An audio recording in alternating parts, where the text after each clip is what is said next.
All right, hello everyone. My name is Hector Acuna. I'm an artist living in southeast Wisconsin. And today I wanted to try something new by sharing a live stream where I would like to talk about some of my earlier work, if this is something I enjoy and this is something that seems to work well as a way of going back in time and discussing some of my influences and discussing some of the earlier methods of painting that I explored either as a student or shortly after graduating with my BFA. Then maybe this is something I'll continue to do down the road. But for now, I thought that this would be just kind of a fun experiment. And I like the possibilities here to keep the conversation very kind of casual and open-ended. So yeah, we'll see how this goes. But so anyway, I have my website pulled up here. You can see the homepage of acunaarts.com. That's ACUNAARTS.com. And this is kind of the current layout of my homepage. I like to keep my events for the year listed. That way, if people are following my work or if artists are also traveling to some of these plein air events, it's a chance for us to kind of link up ahead of time. And then I just have a few sample images here of paintings and some announcements. But for those of you who are not familiar with my work, I'm primarily a painter. I've done a lot of drawing and I work mostly with oil paint, but I've also experimented with gouache, watercolor, a little bit of casein paint, and recently I've gotten into egg tempera painting, which is a very historic, organic paint medium, which is made literally with the yolk of an egg as your binder or emulsion for the paint mixture. So the work that I'll be talking about today is probably mostly going to be oil painting. So what I'm going to do, I don't really have a schedule. I'm just going to try to talk for 30 to 45 minutes and then I'll end the stream there. But for right now, I thought it would be kind of cool just to sort of go back as far as possible with my portfolio and talk about some of the work that I made, in my own mini archive of the portfolio. So this is just right through the portfolio page of my website. If you click on Studio, you'll open up these two options. So I'm going to go into the archive, and the oldest work that I have shared currently on my website is dating back to 2014. So we're going to start with that portfolio today and talk about some of these pieces. Now, if I'm remembering correctly, when I designed these pages, I think they're in order chronologically. So at the top of the page, those are paintings from 2016. I'm going to start all the way at the bottom and then work my way back up to the top and just briefly discuss some of these paintings. So we'll start with this one. Excuse me. So this is from 2013. Actually, it's even older than 2014. This was done while I was still in school, studying for my Bachelor of Fine Arts degree from the University of Wisconsin, Stevens Point. I graduated in 2015. So 2013 and 2014 were really productive years for me. I felt like I was really starting to become, confident in my facilities and abilities with painting as a medium. I was starting to explore ideas and forms of representation that really made a lot of sense to me at that time. So this was an oil painting. I think this was about 10 inches by 10 inches. Most of the paint that I had at this time was student grade, so a lot of the paintings are fairly dull in their sense of chroma. I was really pushing a lot of the earth tones at that time, so this palette was probably made with burnt umber, some sort of naphthol scarlet red, probably yellow ochre, burnt sienna, ultramarine blue, it was probably a limited palette with some of those colors. And this was painted from, I think it was from Life, actually. And I had to, sort of close one eye at a time and paint those closed eyelashes. But this was over 10 years ago, so it's a little bit hard to remember if it was purely from observation. But I took a lot of life drawing classes at the time and spent a lot of time painting from observation. So if it wasn't from life, then I was well practiced at that time of trying to portray some accurate color and volume shifts, those sort of things. But something that I'm noticing about the atmosphere and the background of this painting is that it feels very just kind of generic and maybe mediocre in a lot of spaces. Some of those marks don't feel very well thought out, and they're just kind of haphazardly put down on the canvas. So that's something I would probably change if I was going to make a similar painting today. But I do like the quick, brushiness of the marks. I like the sense of paint application. The consistency seems fairly opaque, and there's some nice textures happening in the portrait of the painting. This was a painting that I made for a competition that was hosted by the paint company Gamblin. So if you're a painter, you're probably familiar with Gamblin. They're one of the kind of more popular brands of oil paints. I think they're based in Portland, Oregon, or somewhere out in the Pacific Northwest.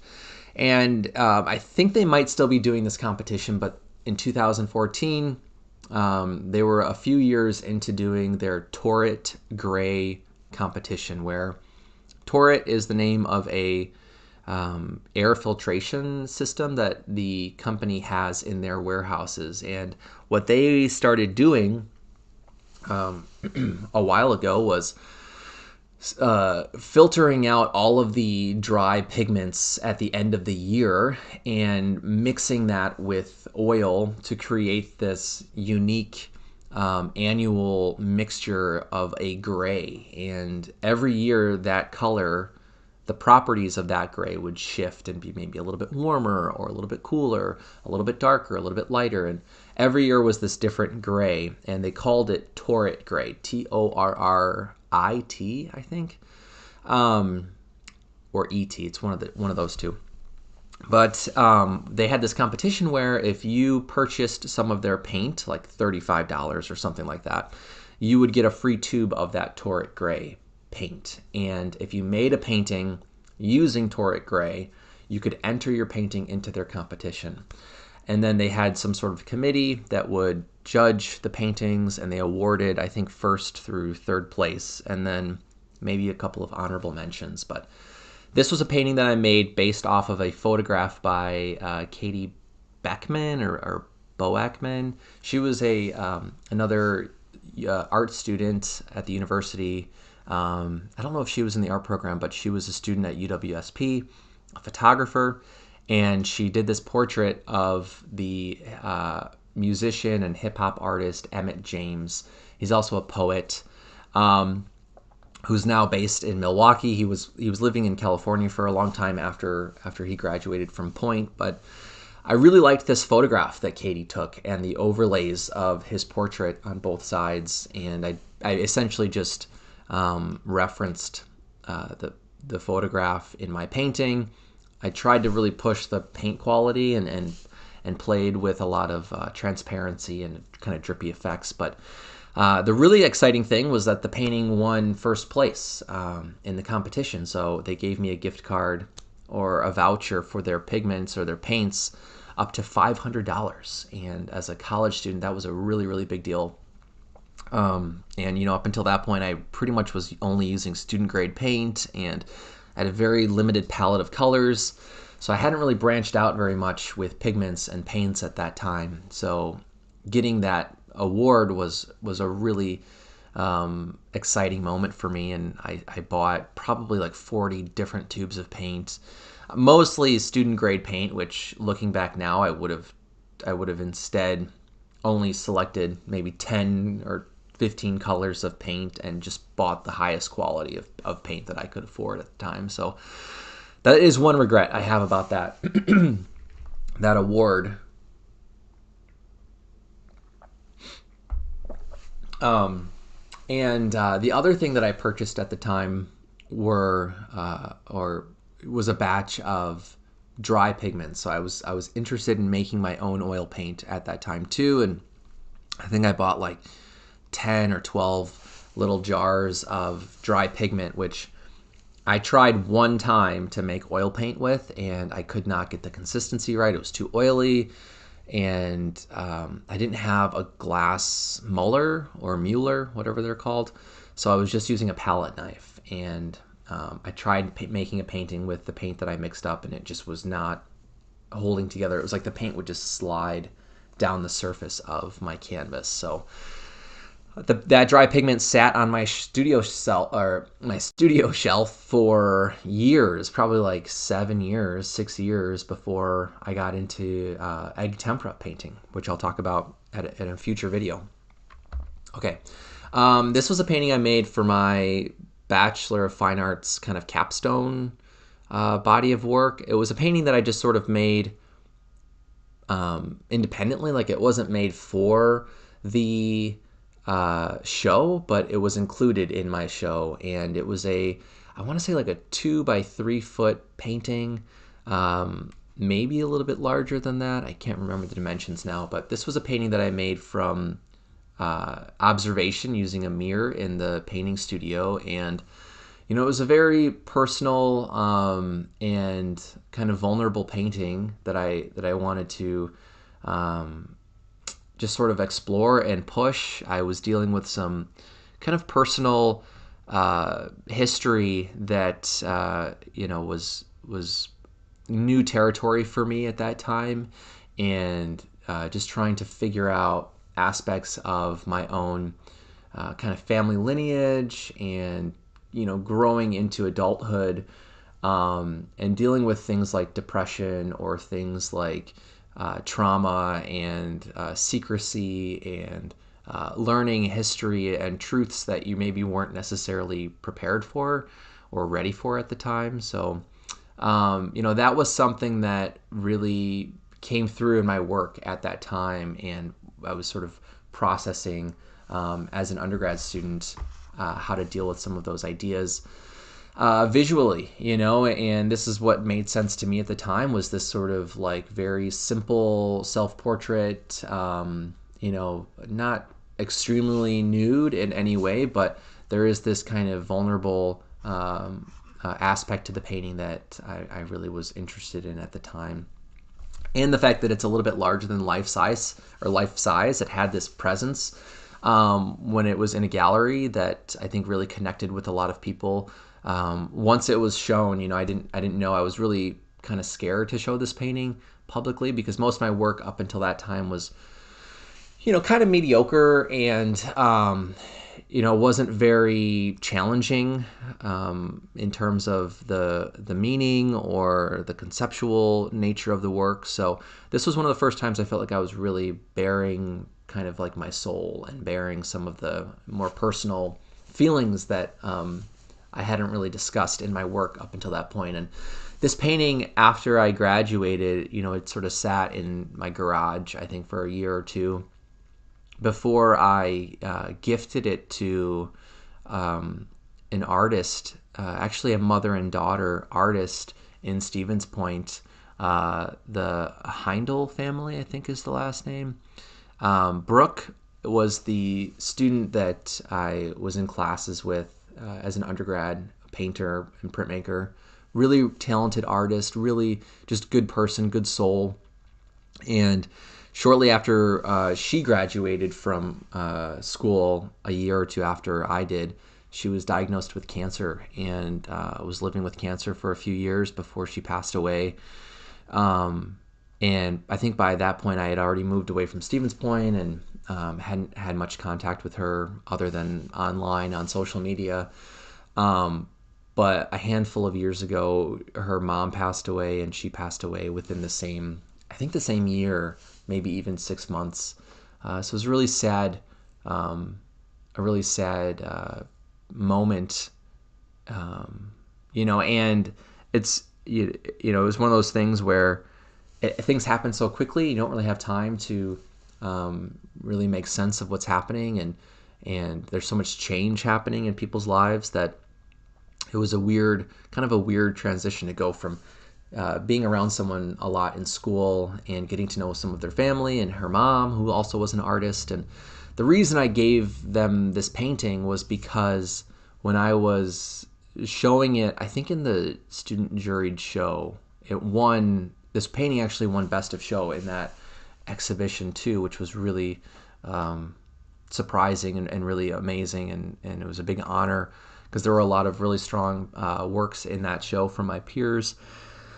But during the reception, I remember Brooke's mom was sitting kind of at the front of the gallery in a chair, not too far away from where this painting was on view, and she started up this conversation with me about the painting and about, you know, how she could feel the pain and she could feel the connection, and she could really feel the desire to be seen, or the desire to be related to in some way, you know, with these feelings of trauma, or these feelings of, you know, just your whole world kind of crumbling, or your sense of yourself being thrown up into this very you know, state of flux, or this state of change, and how painful that can feel.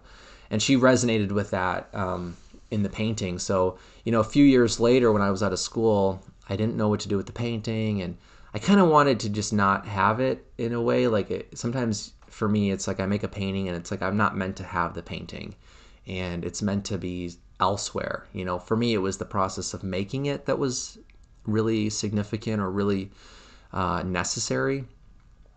So I gave them the painting, and you know, they were really happy and excited to have this painting, because obviously it meant a lot to them when they were talking to me about it. But anyway, that was one of my main kind of thesis show paintings that I exhibited as well. All right, this is a painting I made outside of school. Shortly after I graduated, I was making a bunch of these kind of small, modest size paintings. This is probably 10 by 10 inches. And this was a painting based on a photograph that I had, kind of like a Kodak 4 by 6 inch photograph that, you know, I have a stack of these different photos that are duplicates, or some of them are you know, unique kind of one-offs from my mom's photo album collection. And when I was in school, I started really exploring kind of like the family archive of photography, and trying to make sense of, you know, my family's dynamics and histories, and kind of, you know, mixing of culture and mixing of ethnic backgrounds, and where stories are present, and where maybe there's moments that the story was lost, you know, in that sense of longing, or that sense of research and investigation was a really important part of my undergrad body of work. And that's something I continued shortly after school. So this was from a photograph of our family's property in Bristol, Wisconsin, which my mom has since moved and sold the property. But at one point in time in our childhood, there were these old barns that were standing. And this was, I think, a photo we took within the first few years that we had lived on the property in the early 2000s.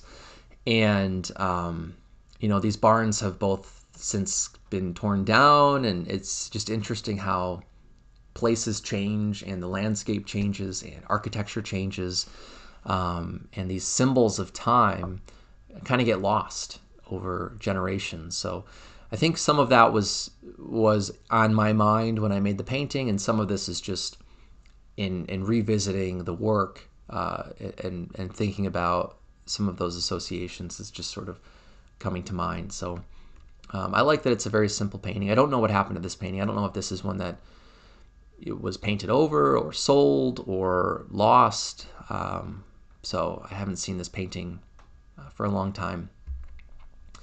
This was also made right around the same time. You can tell by the palette and the way I was painting. So what I liked about painting at this time was I was pushing the languages of painting and the surface quality of my painting. So I was really aware and sensitive to the sense of transparency, the sense of opacity, the sense of a mark being really confident or really present versus being kind of atmospheric and lost, right? And thinking about edge quality and thinking about shape and this illusion of depth, right? And how I can create depth through just the quality of the paint. So I was looking at a lot of Rembrandt paintings at that time through books and online.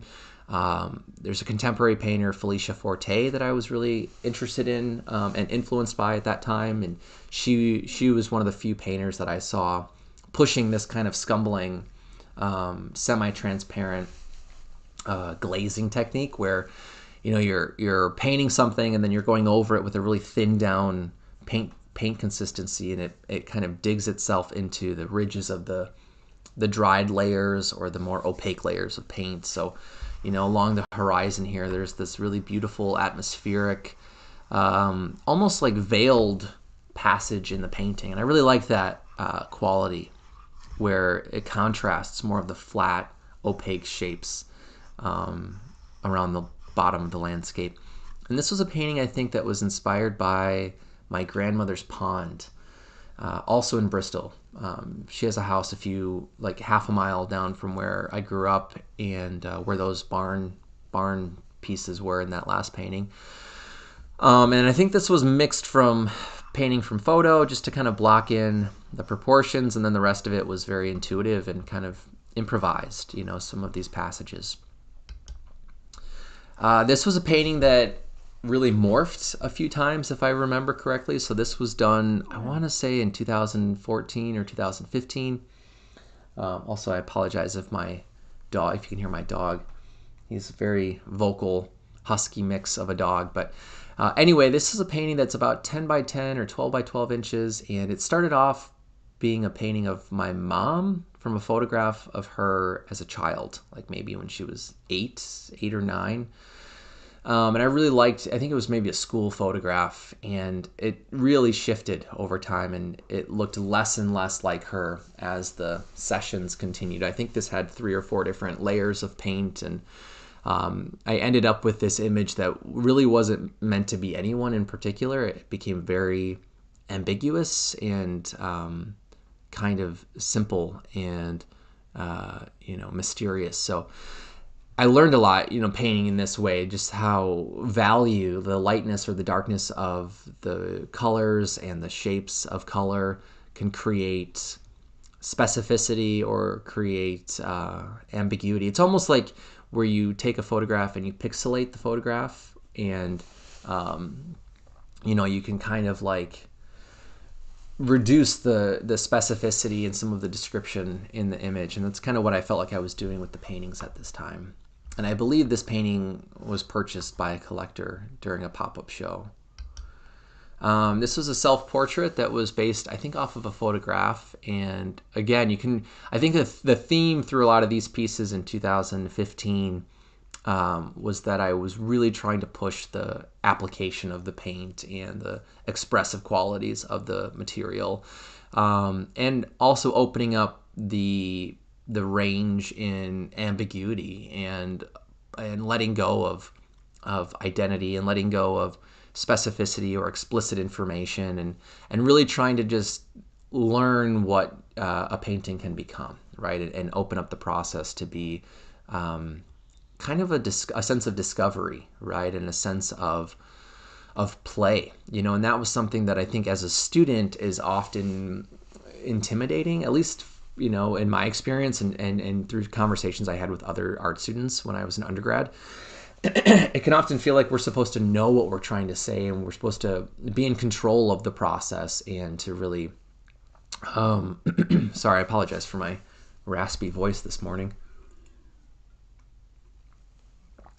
And like we already understand what it is we're trying to do, right? Because I think that as an art student, it's one of the first times you're expected to talk about your work, and you're expected to give context to your process and to your influences and your ideas. And it's really easy to fall into this trap that like, oh, I'm supposed to give everyone the answers to the riddle or to, the work. And it took me a while through school. I think by the time I graduated, it really started to make more sense that that's only part of the spectrum, right? That, we can also work in a way where we don't even know what it is we're sharing or investigating or learning in that process, right? Like maybe that's why we make the work, is to learn something new, or is to make sense of something, or to find understanding in something. So coming out of undergrad, I think that's where my creative headspace was at the time, and I was doing a lot of these paintings of figures from photographs and from family photographs, or just from invention, and pushing the paint in new ways for me, and allowing myself to let go of some of the control of the medium and some of that rendering that I was doing as an undergrad. And I fell in love with just like non-objective shapes and non-objective edge quality and paint quality. So this was one of my favorite paintings that I had made at that period in 2015, where it was really quick, simple painting, and I was trying to also see how much I could convey with the least amount of information, right? So that's kind of a play on economy, right? That's a term that we use a lot in art classes, is how do you say a lot of blank with the least amount of choices, or the least amount of elements, whether that's a line or a color or a shape or a relationship of two of those things. And this was a really interesting painting, I think, because of the sense of recognition that I could still pick out. Like it felt like this was an eye, it felt like this was a nose and an ear, and I loved the way that the paint kind of like almost smeared out of a passage and then hit a really sharp edge somewhere else. So I like that kind of rhythmic bouncing of quality in the paint and in the edges of the shapes. I also really liked this palette, this kind of moody, murky, earthy, kind of almost like marshy palette, and nocturne kind of palette. So I did a few paintings kind of in a similar process and similar look and feel. You can see where I'm dragging things through the paint while it's still wet. And again, these are all oil paintings. I was looking at artists like John Wentz, who's a contemporary figurative painter. Man, I can't get rid of this raspy voice. But anyway, John Wentz is an artist based in California, I believe. And if you look at his work from the early 2010s into 2016, you'll definitely see a strong influence on these paintings. And in some ways, I think I was just kind of mimicking what he was doing. I was really interested in the way that he layered paint and the way that he explored, again, paint languages, right? Like what happens if you have opaque paint over really washy, atmospheric, bubbly passages? What does that start to read like, or what does that start to feel like? So I was kind of borrowing some of the techniques that I saw in his work just to learn some new things and explore some new territory. And then this was a painting that I made partially as a student still. So this was, I think, at the start of 2015, in the winter, like, spring semester, gearing up for my show. I thought this was going to be a painting in my show. Originally, it was a painting that I had not photoshopped, but I used a different editing software to mirror this image of my brother when he was in a stroller that was taken, I think, on a walk in a park. And I remember it's a photograph of my brother and my sister, who's standing kind of next to him. And I mirrored, like I said, I sort of duplicated and mirrored that layer. So you can see part of the stroller on this side that I ended up painting over and kind of masking with this giant minty green shape. And I don't know, when I look at the painting now, I kind of am like, I'm not really sold on a lot of aspects of it. It feels kind of cheap in some areas. Like this big shape just feels very, I don't know, it doesn't feel like it's thought out enough. It doesn't feel realized enough. I love what I did on this left side. I kind of wish I would have never done this minty shape, but that's why we paint, right? Is to kind of push that boundary and push the line and realize, oh, that's kind of where I don't want to cross, and I want to stay on this side of the line. Anyway, that was a really fun painting. It's hard to tell but there's a little bit of a glaze that I remember doing over this shape of the stroller, and so it kind of had this ghostly presence to it that I think would have just been a lot more powerful if I would have left it alone. And then there's something else about this red line that just feels a little too forced, a little too fast. I like that it's broken in some areas, but I feel like maybe I should have rehearsed that moment some other way, whether that was digitally or over, tracing paper or something like that, because there's something about the way I painted my brother and the stroller that I still am really satisfied with. And I don't remember what happened in this painting. I don't know if maybe my brother has it or my sister has it, but I haven't seen this painting in a long time either. And there was some sgraffito writing. So it says, "A day in the park. I don't know if I was born yet, but I can't read that word now. All you want is a look. But sometimes," is that what it says? I think that's maybe what I scratched in was, "But sometimes all you want is a look."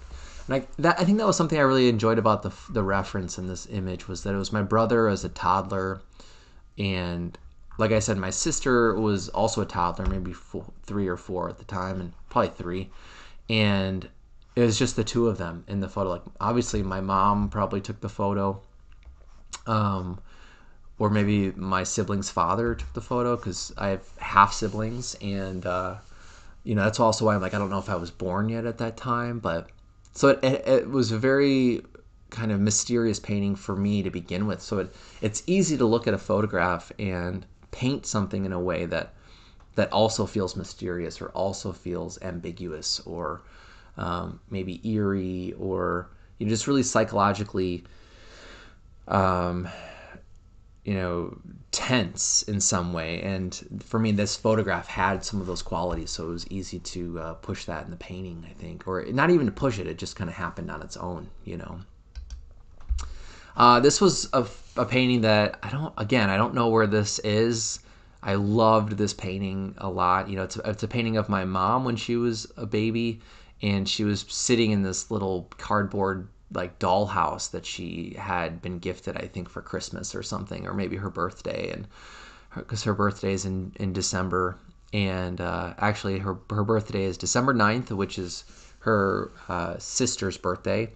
My mom's the oldest, so a year after my mom was born, her sister was born, and then my sister, who's like 3.5, 4 years older than me, was also born on December 9th. All of them have the same birthday, which is pretty wild. But anyway, so my mom just had this very innocent and beautiful, expression on her face in the photo, that I wanted to try to capture that feeling of joy and that feeling of just youth and beauty, without going in and rendering every detail of her facial features. And I felt like I kind of captured that immediacy of that moment. Excuse me. So I think that's why this painting really stuck with me after I made it. And it's about 12 by 12 inches on a panel, like a masonite panel.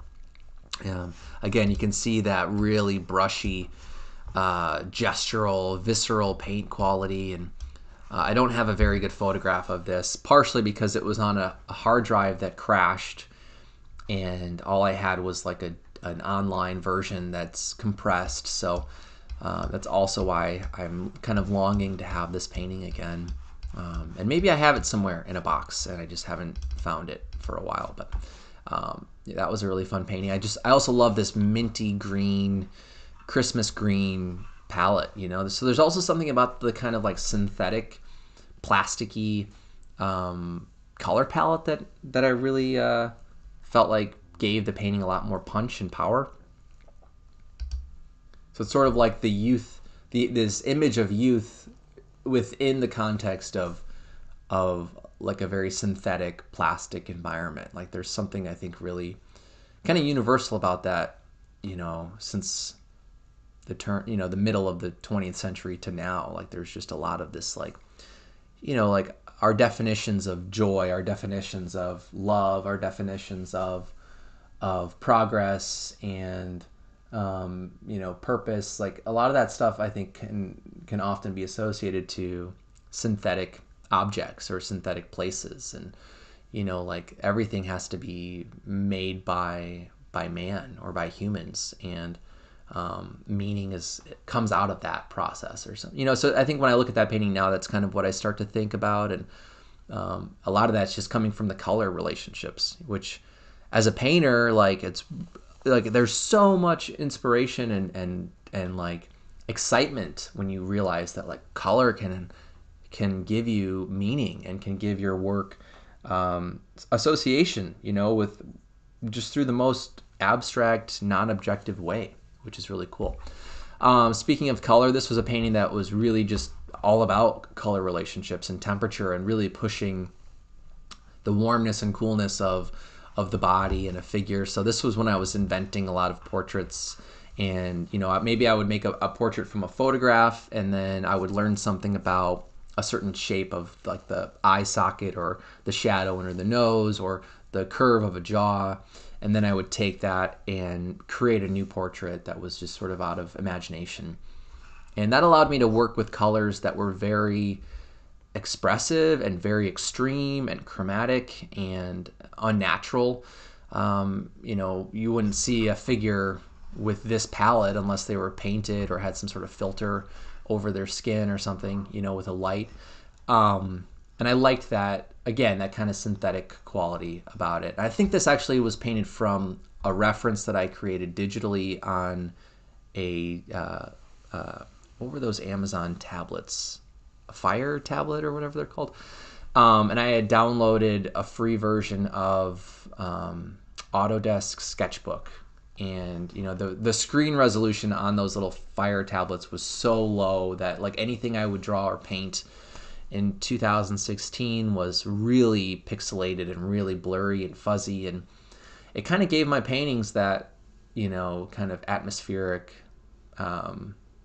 distant quality too that I actually really liked, and it kind of fed into the work I wanted to make at the time anyway. But something else I really like about this painting is the swoopiness of the negative space, because I created this red portrait and then I carved into the red with this blue, and I like that there's moments where they mix into this kind of greenish hue along the edge, so it creates this really nice buffer between the figure and the environment. I don't know, wet into wet painting is something I haven't done a whole lot of in this way lately, whether that's studio or plein air work. Maybe that's something I'll return to this year. So these are 2016. I'm noticing some of the small little signed signatures with the year on them. This was a painting that I showed.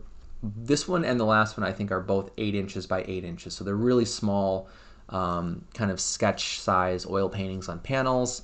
This is one that I was using some kind of Galkid medium and mixing up almost like a little puddle of paint and then dropping the paint in small piles that would dry and wrinkle. And I liked their like raisin little surface qualities that they had. And I don't do this kind of experimental process very often with paint. Like I usually just keep the consistency fairly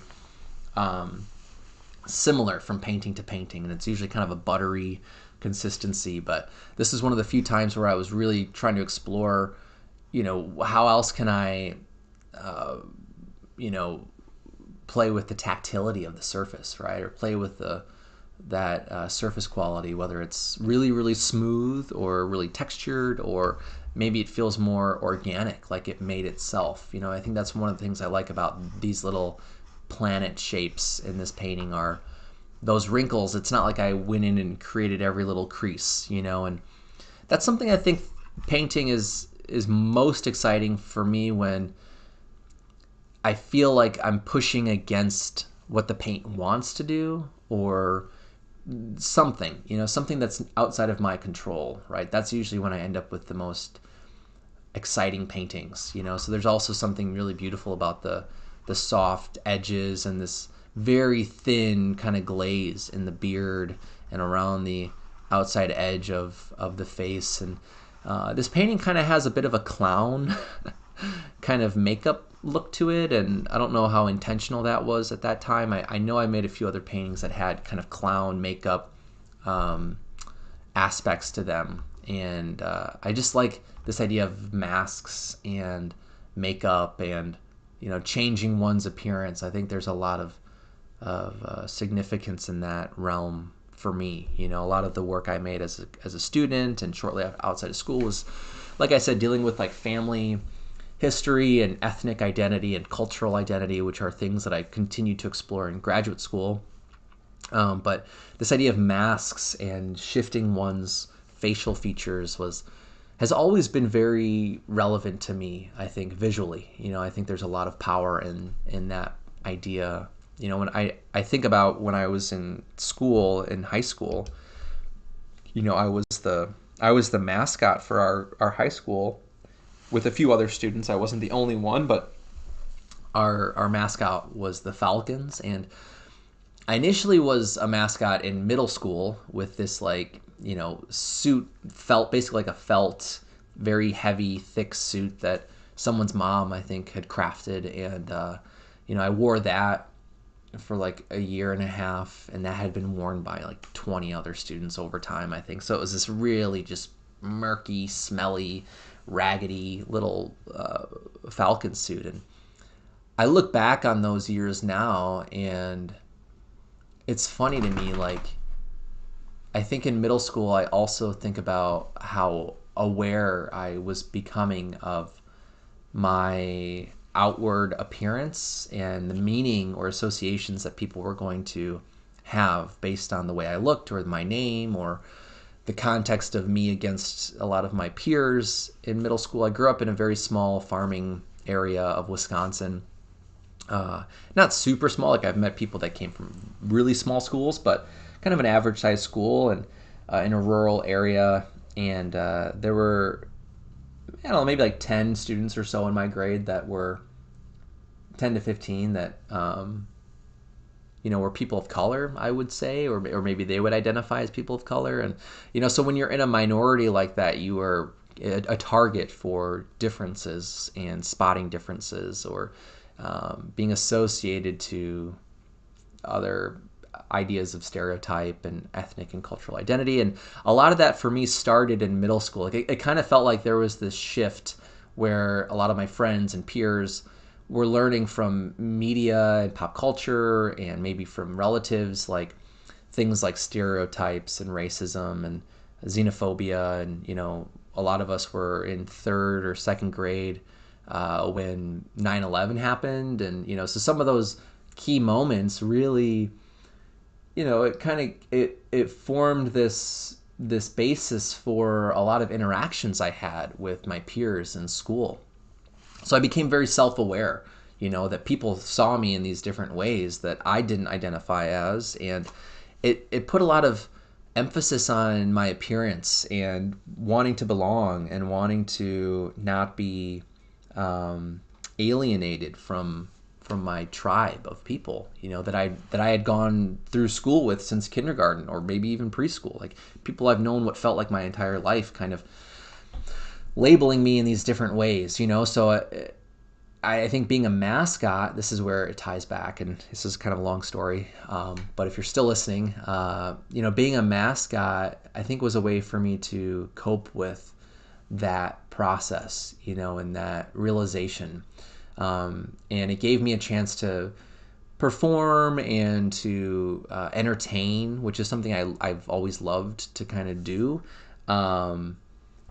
without the risk of being labeled, through those other filters.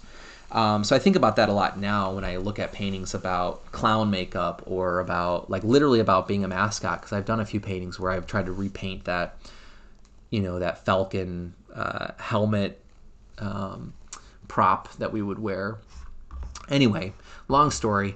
This was a painting that was also very experimental. I was starting to open up my formats to be a lot more non-objective and abstract. I was looking at a lot of like Francis Bacon, I think, at this time, and really pushing the layering and building of history.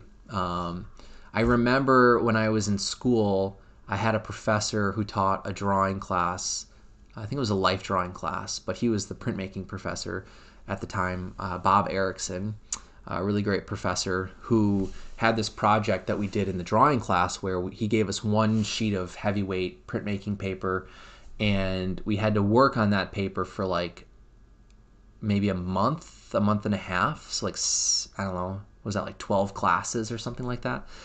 And you had to just keep working on the same surface, and it became this time capsule of experimentation and accidents and learning through a building of history. And it was a really kind of important moment in my education where I learned the beauty in working with an object over and over and over and over again.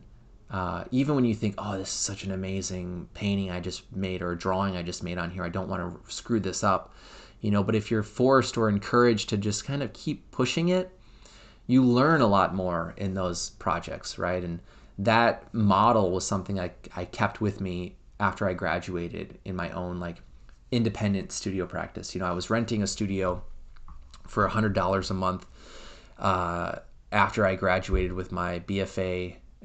I lived in Stevens Point with my partner, Megan, my now wife. And, I was working at a screen printing shop for a while. And then during that time, I was renting this studio space, and it was amazing. I kind of wish I had a studio like that today. Just to have a space that you could be kind of loud and you could make a mess and nobody cared, and it was really affordable. A lot of studios where I live now are like in the $300 to $400 range, and I can't afford that.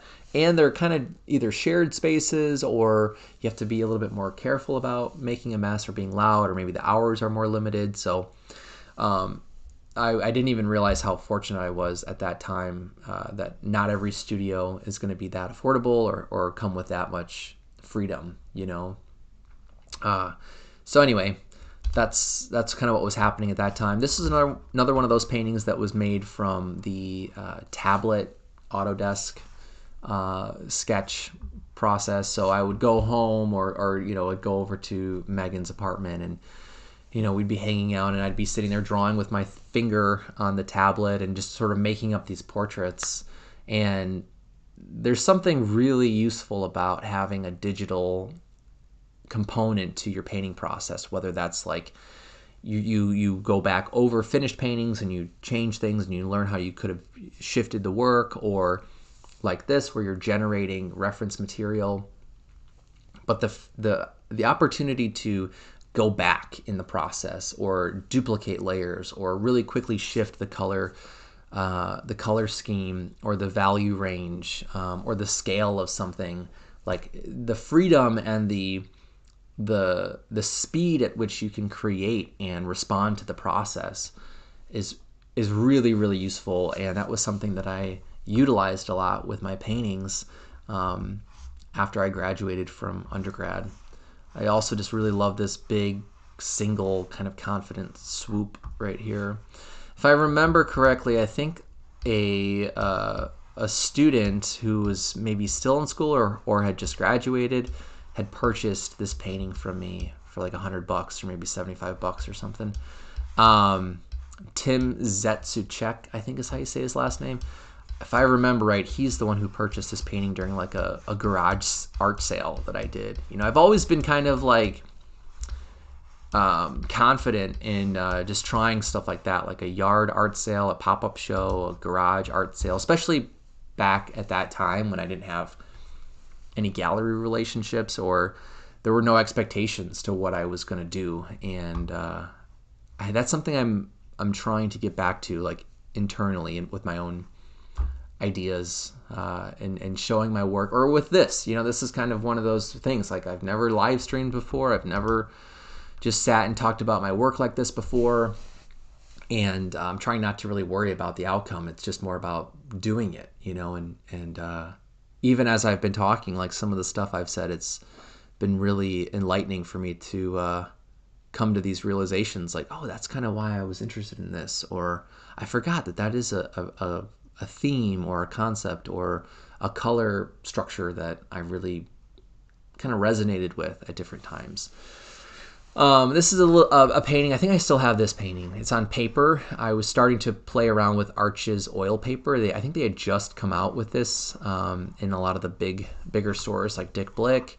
And I was interested in paper as a surface. I painted a lot on paper as an undergrad student in Stevens Point because the paper making department would give art students samples of paper that they were designing with the printmaking program and Bob Erickson and maybe a few other professors. Bob is the only one that I heard talking about that collaboration, but Strathmore, the paper company, which is based up in Neenah, Wisconsin, they had reached out to the paper department and wanted them to design a paper that was comparable to like Reeves BFK or Arches, kind of like a heavier weight archival printmaking paper. And during those years I was in school, the paper engineering program would allow us to test the paper that they were making. And a lot of the printmaking classes got to use the paper, obviously, but if you were in drawing or even painting, sometimes you would have access to those stacks of paper. And, you know, that is a huge money saver that we had access to as undergrad students and allowed a lot of us to just experiment and not feel constrained by the cost of the paper and the materials, because paper can be really, really expensive, especially if you're doing high volume prints or a lot of drawings. So obviously I had this experience with painting on paper, but usually it was gessoed, and I kind of wanted to see what unprimed or ungessoed paper would feel like, and I wasn't totally thrilled with this surface. It was very absorbent, and you know, if you push your paint around, it would stain into the paper, and if you even wanted to like pull the paint off, it would sort of stay and remain on the surface. So that was something that I wasn't super satisfied with at the time, but it was really convenient, you know, and it's nice that you could buy it in these like pretty common sizes, like 9x12 or I think 12x16. So this was a painting that was based off of a photo of, I think, myself at a birthday party. And I think I just liked the kind of candid expression and posture that I had. That's kind of why I wanted to paint this picture. And, you know, pushing simplicity and economy in some of these abbreviations of the features were really fun to play with. Another artist I was looking at a lot at this time was Benjamin Bjorklund. You know, I was really, I was finding a lot of artists through Instagram at this time in 2016 and 2015, and I kind of felt like it was this like booming period for influences and inspiration, which sometimes I think maybe that's not a good thing. Like if you're overwhelmed by possibilities of what people are doing with painting, it's kind of like you have to really be mindful of that and aware of how much you're being influenced by people. So there's moments where I look at these paintings and go, oh, that's because I was looking at John Wentz, or oh, that's because I was looking at Benjamin Bjorklund. But at the same time, I'm like, if you're interested in something, like you should just do it, you know, and learn from that process still. So these were paintings that were influenced by some of those artists. Excuse me, I had some coffee before I came on here, and the kind of acidic nature is getting to me here a little bit with the coffee. But this is similar to that landscape I showed earlier. So actually, they should be in the same part of the timeline because they were made at the same time. But this is a painting of my sister. This was actually on Duralar, kind of a plastic mylar surface. And what I like about that surface is that it gives you this really beautiful translucency where you can't see totally through the material, but it gives the paint kind of this ghostly effect. That was a really fun painting to make. This one I really loved, and I don't know what happened to this painting either. I don't know if it sold or if I lost it, but that was a favorite of mine too. I'm noticing we're almost at the hour mark, so I'm just going to zip through these remaining paintings here.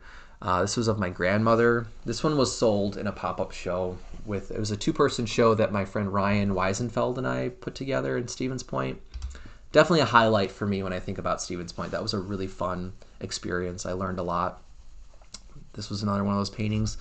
This was a view from a photo of our backyard in a different home that we had in Salem, Wisconsin, before we moved to the Bristol house. And there was this Radio Shack kind of business next door to where we lived, and I really liked this, just the shapes of these signs and the lights and the telephone wires, telephone poles. And then I kind of blurred that and stacked this reference of a garden that my mom had when I was a kid. I just loved the shapes of the organic shapes of I think these were like corn stalks, corn leaves. This was a favorite painting of mine too. I think this one was purchased by an artist at that pop-up show, Daniel John O'Neill, or Dan O'Neill, based in the Stevens Point area. An amazing, amazing, amazing figurative realist painter. You should definitely look him up. And he was a big supporter of mine right after I graduated from school. He had seen my work in some of the student shows, and I had heard that he was a fan of my work before I graduated, but he and I didn't meet until the summer that I had graduated. And that year that I lived in Stevens Point, he was someone that I would hear from, or I would reach out to a few times, and he was very encouraging, and I had a lot of respect for him right away, just through his work. And then the more I got to know him, he was a very respectful and just really knowledgeable and hardworking and just honest artist. Somebody who wasn't trying to just like do what is expected or do things because it might create a certain outcome. And he was this refreshing model of what an artist could be, and being true to yourself and being authentic and trying to make work that really was significant to your experience, and that's where beauty lies, and that's where power lies in creating images, in visual languages. It's like if you feel that sense of truth or honesty and sincerity in the work, it's gonna be really, really impactful for audiences and for people that have a chance to see the work. But anyway, Dan O'Neill was someone who came out to that 2-person show, and he bought this painting, which was really nice. And I think at that time I was working with a little bit of like acrylic paint too for the kind of the initial layer, and then I would work with oils in these more rendered kind of smoother passages of paint.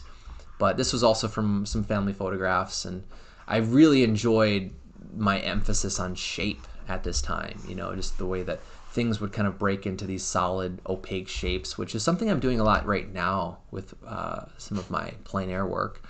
And just almost like looking at a reference, whether it's from observation or from a photograph, and picking apart the anchor points, and shapes that kind of ground the composition and pull them out and separate them from the context of the reference in some way. So here's another one of those paintings. This was a portrait of my sister when she was at one of her birthday parties, probably like 5 or maybe 7 or so at this age.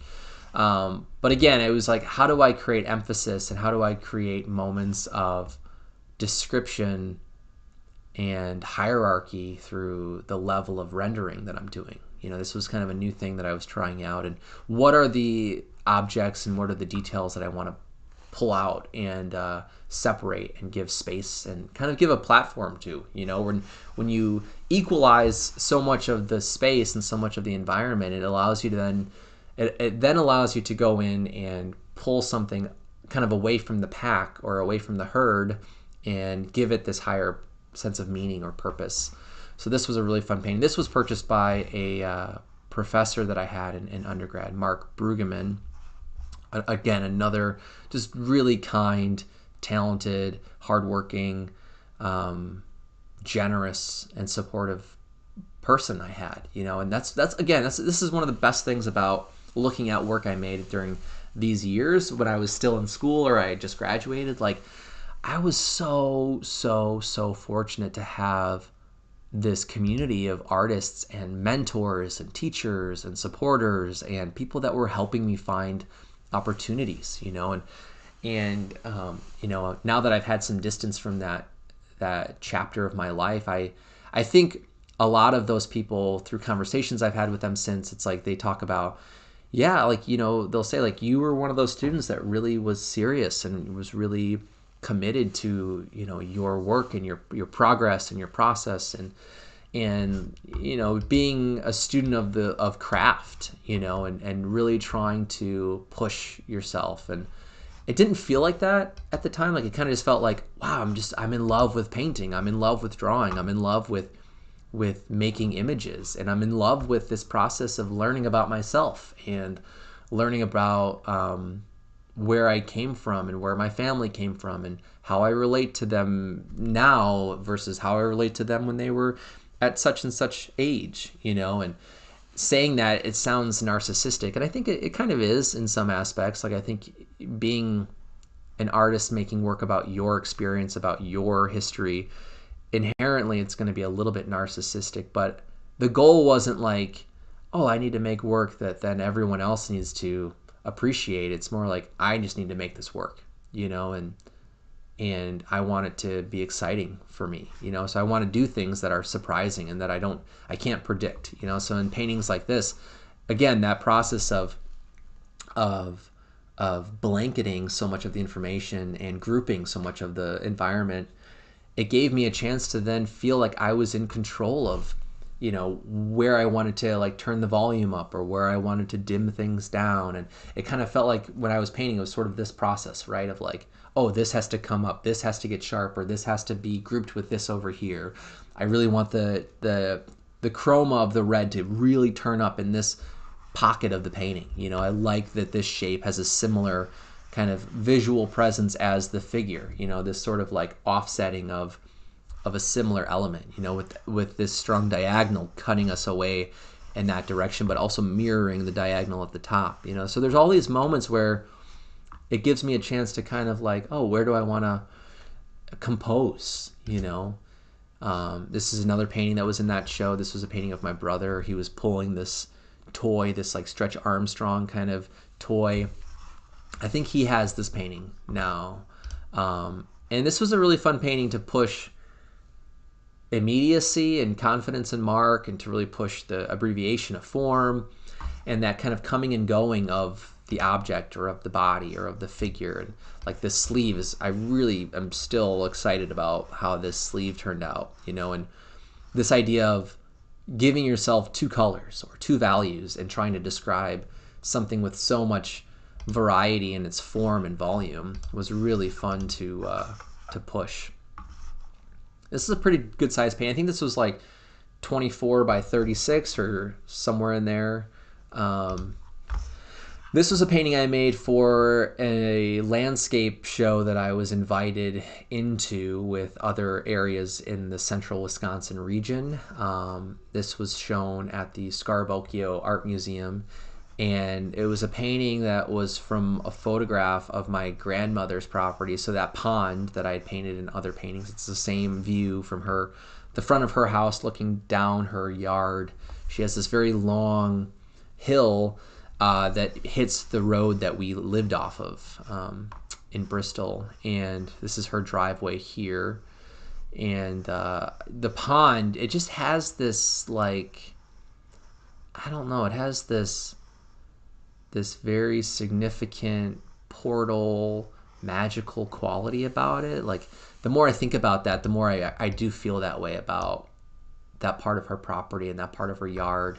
And it's just like this portal into some other place. And I spent so much time fishing and just sitting down by her pond as a kid. And I remember there were a lot of days where, like, my sister or my brother would be up at the house, or they'd be doing other things, and I would be down at the pond kind of by myself, and watching the water and watching the wind create these ripples that would be moving towards me, and just like zoning out, and really thinking deeply about things and thinking about my life and things that were happening, things I did not understand. And a lot of that would happen down off of a pier that used to be like right in this part of her pond by this big tree. And yeah, so it's like people always say like paint what you know, right? And that's what I did for a lot of these years. It's like I just was digging into images of my childhood and images of my parents' childhoods and relatives' experiences. And this was a car that was in a photograph from my grandmother's living room. Like we were playing with toys as kids, and this was in one of the photographs. And I just loved the simplicity of it, and like the like very non-branded look of the car. It's hard to pinpoint how old it is or who made it or where it's from. And I'm sure now we could go in and like search these features and find that toy, but in the photograph it was kind of hard to like know exactly where it came from. And I really love the way that I painted the wheels with just those tiny little highlights, and it gives that synthetic plastic impression, and I'm really satisfied with the way that came out. And I was looking at Antonio Lopez Garcia for the first time when I made this painting. I remember Dan O'Neill, the artist I was talking about a few paintings ago, he was the one who introduced me to Antonio Lopez. And I was looking at paintings of Lopez where his earlier work, he's putting objects and floating them in spaces. And that was something that I wanted to try in this painting. I wanted to start with this landscape and bring in some sort of third party or some sort of, second piece to kind of build off of that sense of space or that sense of time and scale even, right? Because like this truck feels, maybe even to scale to like the distance of the pond and the road. So I thought that was kind of interesting too. And this was a painting that was on a piece of birch plywood. I think it was like 3/4 inch birch plywood. It's a really solid piece of wood, and it was primed. I built this little float frame for it at the time. I was not very good at making frames at that time, so I'm sure that that's kind of a rough looking frame now, but it was purchased. This was one of the most expensive paintings that I had sold at this point. This was in 2016 or maybe the end of 2015. It was somewhere in there, and I think I sold it for like $500 or something like that, which at that time to me that was a big deal. And it felt cool to be like, I had a painting in a gallery show, and it wasn't a student show, and I'm in this exhibition with a lot of painters that I admire and respect, and I felt like I was invited to be part of that club and in that group, and it just felt good to be included, and then to have the painting sell was like just unbelievable. And Dan O'Neill, I remember, was really supportive and encouraging and reassuring to the couple, as I think he knew the couple or was somehow friends with them. And they were curious about my career and my path, because I was fresh out of school, and I remember he told me that he was talking to them and said something like, yeah, like he's this guy, he's gonna keep going, like you should buy his painting, like if you really like it, you should buy it now. And it was really helpful in kind of securing the sale. But had a lot of faith in me, and so when he told me that story, it was like, wow, people really, they think that what I'm doing is good enough to continue, or like that I'm on the right path, and looking back, those are the people and those are the moments that really I give all the credit to, right? It's like, there's a lot of moments as an artist where you're doubting yourself and you're doubting your abilities and your path and your ideas and your approach, and it's easy to kind of like put yourself down. But to have someone that you admire and respect come along and be like, man, like you're really, you're doing great, keep going, it's like that's all you need to hear sometimes. And then this is a painting that I made in Arizona. I think this was made, or actually no, this was made in Wisconsin right before my wife and I went on a bicycle trip. It's the only bike tour that we've done, and we went from Wisconsin to Arizona. Her family's from Arizona. My dog is going nuts right now. And I made these paintings shortly before we left. They were these digital photo collages from a few different family photos that were scanned in. I think the landscape was from a photo from like the early 1900s that my grandmother had in one of her photo albums, and I took pictures of it, or I scanned it.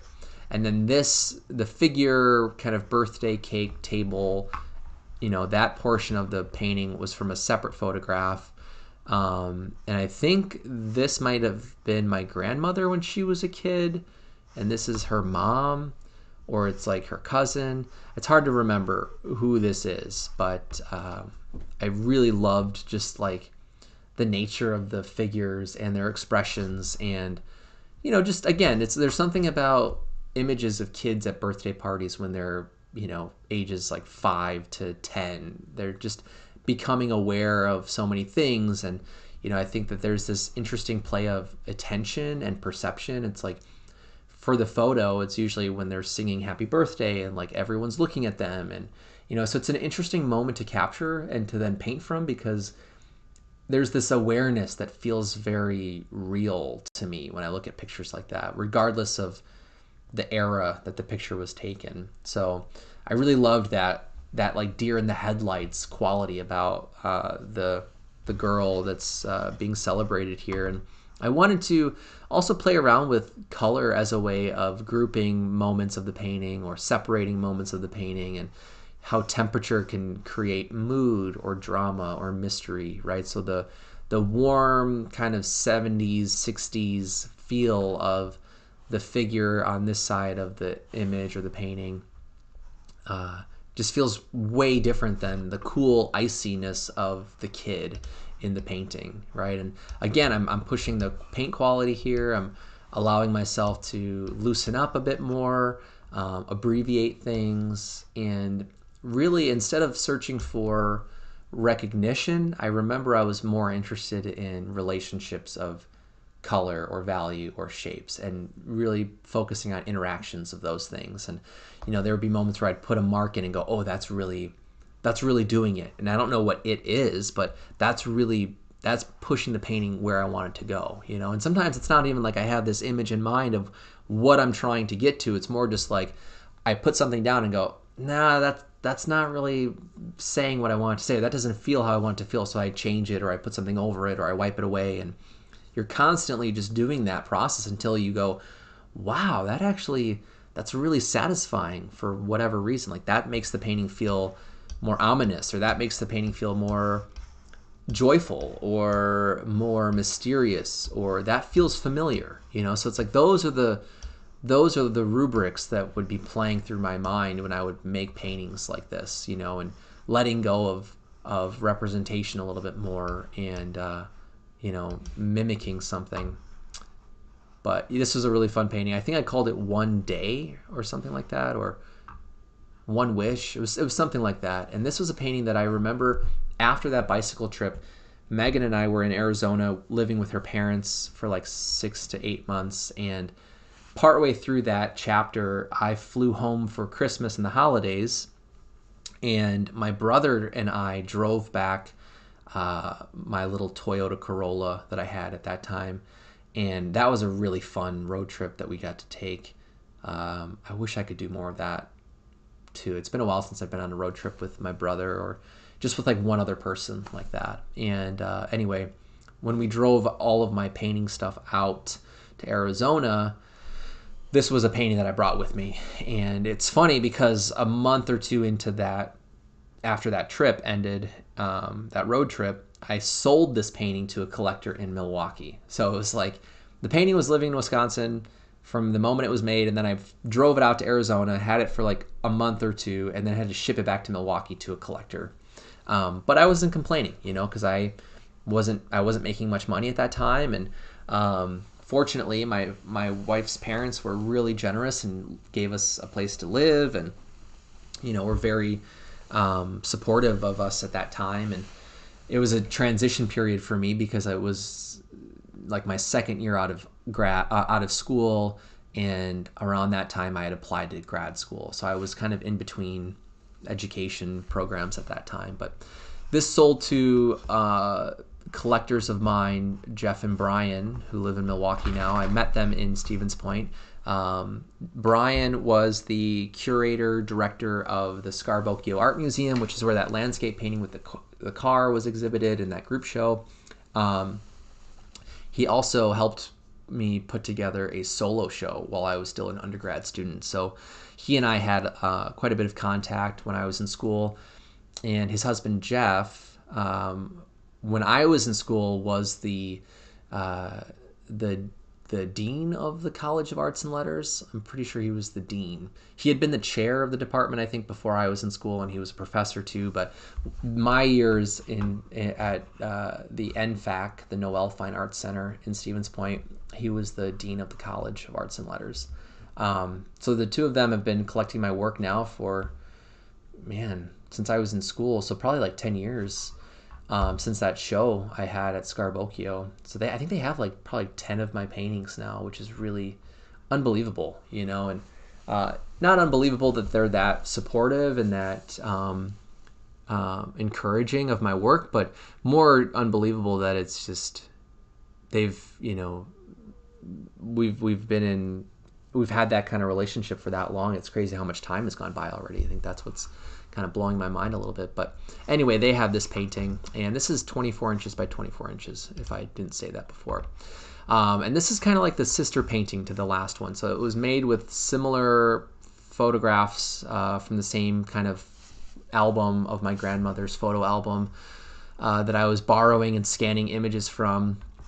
And, you should know, like, my family, my mom, her family that I grew up with, there's no one in our family that really is like the archivist and kind of the storyteller of like my grandmother's family and her parents and their relatives. And I mean, if I ask questions, she'll share stories and stuff, but it's not like there's known like lore or stories about my family and relatives. And on my father's side, I don't know hardly anything because I didn't grow up with my dad. I grew up with my mom and her family. So there's even more mystery and like ambiguity on that side of my family history. But a lot of that sense of longing and that sense of that desire to know and to understand who you are and where you come from and where your family comes from and their stories and how you're similar or how you're different from them, that has been in my work for such a long time that it's always felt very natural for me to do things like this, where I'm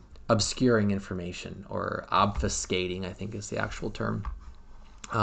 Pushing things away from recognition, right? And creating this veil of atmosphere that disrupts the viewer's ability to discern what they're looking at. I think that is a kind of a thesis statement for a lot of my studio work at this time, and then playing with symbolism and playing with other modes of visual language that are symbolic or that are, metaphorical or that feel like they're drawn by a child. Like, what does that then feel like when you look at the painting, and how does that relate to the image that you do recognize in the painting? And, so I kind of like that play of comfort, or that play of trying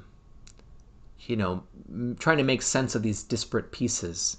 So I look at these little childlike drawings of kids and of adults and things that maybe were a car or the moon or, I don't know, maybe a boat. So it's hard to remember exactly what some of these were supposed to be, but they're very fast. They're meant to be not overthought too much, but I really did enjoy the way I had painted this child's portrait. I don't really love the mother's portrait, and I think this is some closer relative of my grandmother. Like, I think this might have been like her mom when her mom was a kid. So this is her grandmother, my grandmother's grandmother. But I really like the way that the face of the child came together. It has this organicness. I think part of it are these little swoops around the side. The edge quality goes from being really sharp to really soupy in some areas. I was using a lot of Galkid medium at this time, which was giving the paint this like bubbly, goopy, kind of consistency, and then it would harden as it cured and created a very stiff surface quality.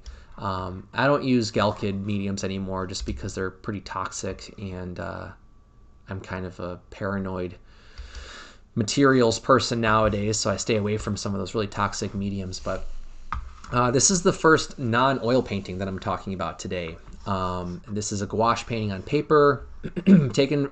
I think this was a photograph I took on our bicycle tour when we were in Colorado Springs. We stayed with a gentleman, can't remember his name now, but he lived really close to the Garden of the Gods park, if you've ever been there. And he had this dog, this yellow lab, that was really friendly and really fast. And she went hiking with us in the Garden of the Gods. And I remember I took a few photos of his dog in the park. I just loved it sounds weird, but I really loved the shape of his dog, and the like bulkiness and delicateness. I don't know, daintiness. I don't know if there's a better word, where like the like chest of the dog felt very like big and muscular and bulky and stable, but then like the legs and the feet felt very frail and very thin. And I liked that contrast in the form of his dog. So I took a couple pictures, and didn't know what I was going to do with them. But when we got to Arizona with my in-laws, I didn't have any materials, because we literally took bicycles with just a couple of items and clothes and food and water, and had spent over 2 months biking from Wisconsin to Arizona. So I didn't have like any painting materials. I had a few little tubes of gouache and a sketchbook, and that was pretty much it. And I remember buying pads of watercolor paper the first couple of weeks that we were living with her parents, because I think I was really inspired. I was living in a new place. I had just finished this really exciting adventure with my life partner, and I had all these ideas I wanted to explore in paint. And I was digging through images that I took, like this one, and I didn't have oil paint, so I had to work with gouache at that time. This is another gouache painting. This one was from a photo, I think, that was taken on a family trip with Megan and my mom and my sister to Colorado in 2000. I think that was in 2017 or 2016.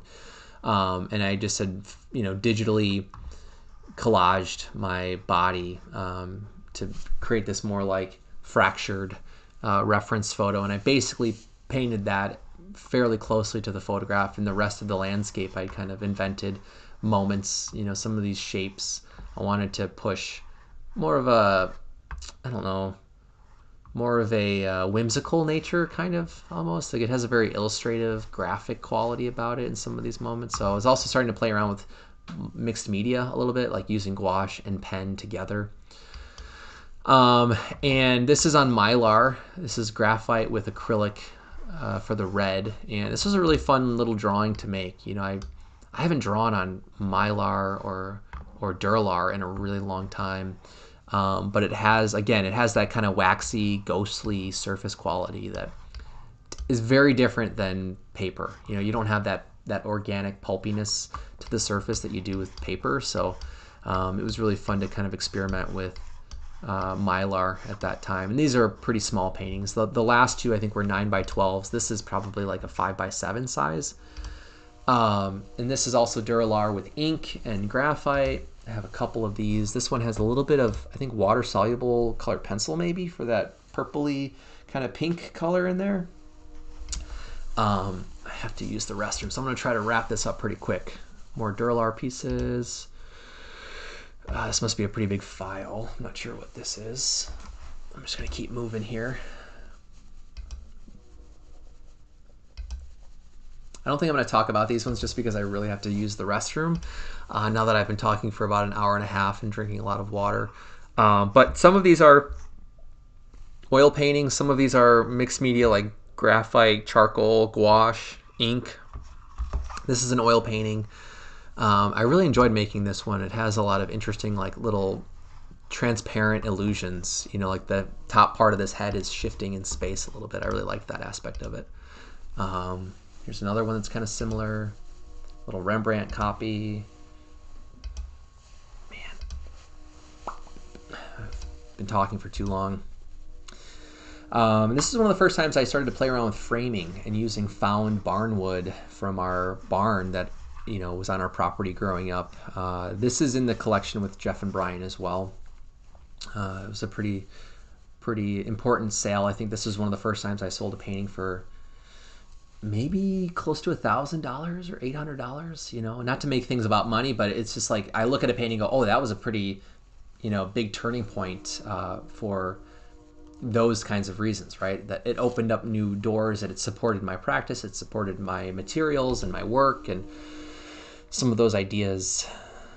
But anyway, I'm gonna end here. This is the last image in this portfolio, and I'm just gonna wrap it up here really quickly and just say, if you were tuning in at all during the live stream, thank you so much. If you're watching this after it was recorded, thanks for checking out this like blast from the past, memory lane little mini lecture that I am trying out. So I think I'll do this again at some point. Maybe I'll schedule it, that way people can maybe join me during the stream. But again, my name is Hector Acuna. Thank you so much for watching. I hope you enjoyed this video, and if you want to see these images up close and personal, visit my website, acunaarts.com, and I'll see you in the next video. I hope you have a great day.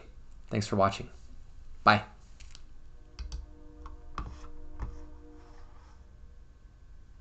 Once I can figure out how to end this.